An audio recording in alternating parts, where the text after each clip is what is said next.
नमस्कार, मी अमोल मोरे. 20 टंकामध्ये आपलं मनपूर्वक स्वागत आहे. आजच्या या विशेष बुलेटिनमध्ये आपण भारताच्या बदलत्या आर्थिक, सामरिक, तांत्रिक आणि सामाजिक वास्तवाचा एक व्यापक आढावा घेणार आहोत. आजच्या प्रमुख घडामोडी वेगवेगळ्या क्षेत्रातील असल्या तरी त्या एकमेकांशी घट्ट जोडलेल्या आहेत. एका बाजूला अंदमान निकोबार द्वीपसमूहातील ग्रेट निकोबार बेटावर प्रस्तावित मेगा पायाभूत सुविधा प्रकल्पाला मिळालेली मंजुरी, दुसऱ्या बाजूला भारतातील कृत्रिम बुद्धिमत्ता क्षेत्रातील जागतिक पातळीवरील मोठी गुंतवणूक, त्याचवेळी सोनं आणि चांदी यांच्या किमतीतील चढ उतार आणि शेअर बाजारातील मिश्र हालचाल, तसेच शहरी भागात वेगाने वाढत असलेले ॲप आधारित घरगुती सेवांचा ट्रेंड, या सर्व बातम्या मिळून भारताच्या संक्रमणाच्या टप्प्याचे चित्र स्पष्ट करतात. सर्वप्रथम बोलूया ग्रेट निकोबार प्रकल्पाबद्दल. अंदमान निकोबार द्वीपसमूहातील ग्रेट निकोबार बेटावर प्रस्तावित मेगा पायाभूत सुविधा प्रकल्पाला नॅशनल ग्रीन ट्रिब्युनल म्हणजेच राष्ट्रीय हरित लवादाने मंजुरी दिल्यानंतर विकास विरुद्ध पर्यावरण हा मुद्दा पुन्हा चर्चेत आला. मात्र सरकारच्या दृष्टीने हा प्रकल्प केवळ एक बांधकाम प्रकल्प नसून भारताच्या दीर्घकालीन सामरिक आणि आर्थिक धोरणाचा एक महत्त्वपूर्ण भाग आहे. या प्रकल्पात आंतरराष्ट्रीय दर्जाचे ट्रान्सशिपमेंट बंदर, अत्याधुनिक ग्रीनफील्ड विमानतळ, मोठ्या क्षमतेचे वीज निर्मिती प्रकल्प आणि नियोजित आधुनिक टाउनशिप उभारण्याचा समावेश आहे. ग्रेट निकोबारचे भौगोलिक स्थान अत्यंत महत्त्वाचे मानले जाते. हे बेट मल्लाक्का समुद्री धुनीच्या जवळ आहे आणि मल्लाक्का समुद्री धुनी ही जागतिक सागरी व्यापारातील सर्वात वदळीच्या मार्गापैकी एक आहे. जगातील सुमारे 60% अधिक तेल वाहतूक आणि मोठ्या प्रमाणातील कंटेनर जहाजांची ये-जा या मार्गावरून होते. त्यामुळे येथे सक्षम ट्रान्सशिपमेंट बंदर उभारल्यास भारताला जागतिक सागरी व्यापारात महत्त्वाचे स्थान मिळू शकते. आज भारतातील अनेक कंटेनर जहाजांना ट्रान्सशिपमेंटसाठी सिंगापूर किंवा कोलंबो सारख्या परदेशी बंदरावर अवलंबून राहावे लागते. यामुळे वेळ आणि खर्च दोन्ही वाढतात. पंतप्रधान नरेंद्र मोदी यांच्या नेतृत्वाखालील सरकारचा दावा आहे की ग्रेट निकोबार प्रकल्प पूर्ण झाल्यानंतर भारत स्वतःचे प्रादेशिक ट्रान्सशिपमेंट हब म्हणून उदयास येईल. यामुळे परकीय चलनाची बचत होईल, देशांतर्गत लॉजिस्टिक खर्च कमी होईल आणि मोठ्या प्रमाणात रोजगार निर्मिती होईल. सामरिक दृष्टिकोनातून हा प्रकल्प अत्यंत महत्त्वाचा आहे. हिंद महासागर क्षेत्रात वाढती भूराजकीय स्पर्धा, चीनची वाढती सागरी उपस्थिती आणि इंडो पॅसिफिक धोरणाच्या पार्श्वभूमीवर भारतासाठी या प्रदेशात मजबूत उपस्थिती असणे आवश्यक आहे. ग्रेट निकोबारमध्ये विकसित होणारे आधुनिक बंदर आणि विमानतळ भारतीय नौदल आणि तटरक्षक दलासाठी धोरणात्मकदृष्ट्या उपयुक्त ठरू शकते. आपत्कालीन परिस्थितीत मदत आणि बचाव कार्य अधिक वेगाने करता येईल. तथापि पर्यावरणीय चिंता दुर्लक्षित करता येणार नाही. ग्रेट निकोबार हे जैवविविधतेने समृद्ध असे क्षेत्र आहे, जेथे संवेदनशील वनक्षेत्र, दुर्मिळ प्रजाती आणि स्थानिक आदिवासी समुदायांचे अस्तित्व आहे. त्यामुळे राष्ट्रीय हरित लवादाने कठोर अटी घालूनच ही मंजुरी दिली आहे. पर्यावरणीय परिणामाचे सखोल मूल्यमापन, पुनर्वसन, वृक्षारोपण आणि जैवविविधतेचे संरक्षण यावर विशेष भर देण्यात आला आहे. सरकारने देखील शाश्वत विकासाची भूमिका या ठिकाणी मांडली आहे. यामुळे हा प्रकल्प विकास, पर्यावरण यांच्यातील संतुलन राखण्याचा कसोटीचा क्षण ठरणार आहे. आता वळूया तंत्रज्ञान क्षेत्रातील मोठ्या घडामोडीकडे.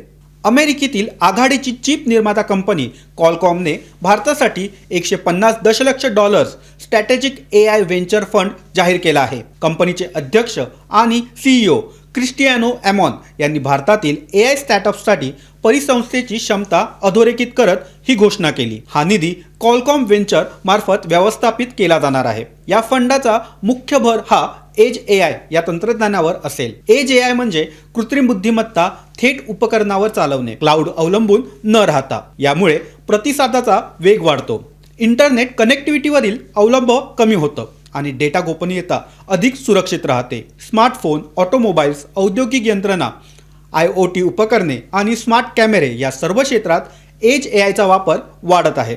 भारतासारख्या मोठ्या आणि विविध बाजारपेठ जिथे इंटरनेट कनेक्टिव्हिटी सर्वत्र समान दर्जाची नाही, एज AI उपाय अत्यंत प्रभावी ठरू शकतो. कॉलकॉम 2007 पासून भारतात गुंतवणूक करत आहे आणि 40हून अधिक भारतीय कंपन्यांना त्यांनी पाठबळ दिलं आहे. या नव्या फंडामुळे आर्थिक मदतच नव्हे तर तांत्रिक मार्गदर्शन, जागतिक नेटवर्क आणि चिप डिझाईनमधील तज्ञता भारतीय स्टार्टअपना उपलब्ध होणार आहे. आता वळूया बाजारपेठेकडे. आज 18 फेब्रुवारी 2026 रोजी सोना चांदी यांच्या किमतीमध्ये सौम्य चढ उतार पाहायला मिळाला. 24 कॅरेट सोनं हे प्रति 10 ग्रॅमसाठी सुमारे 1,54,190 रुपये, तर 22 कॅरेट सोनं हे 1,41,340 रुपये आणि 18 कॅरेट सोनं 1,15,640 इतक्या दराने व्यवहार करत आहे.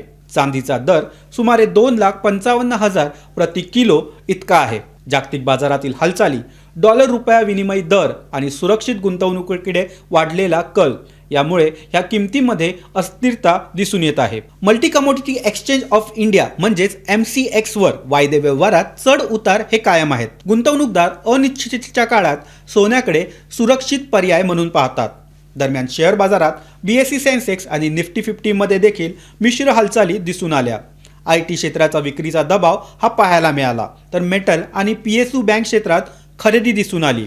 यावरून स्पष्ट होतं की गुंतवणूकदार क्षेत्रनिहाय निवडक धोरण स्वीकारत आहेत. गुंतवणूकदारांचे वर्तन देशाच्या आर्थिक अपेक्षांचे आरसे असतात. दीर्घकालीन पायाभूत आणि तांत्रिक गुंतवणुकीच्या बातम्या आशावाद वाढवतात, पण जागतिक अनिश्चितता वाढली की सुरक्षितता गुंतवणुकीकडे कल वाढतो.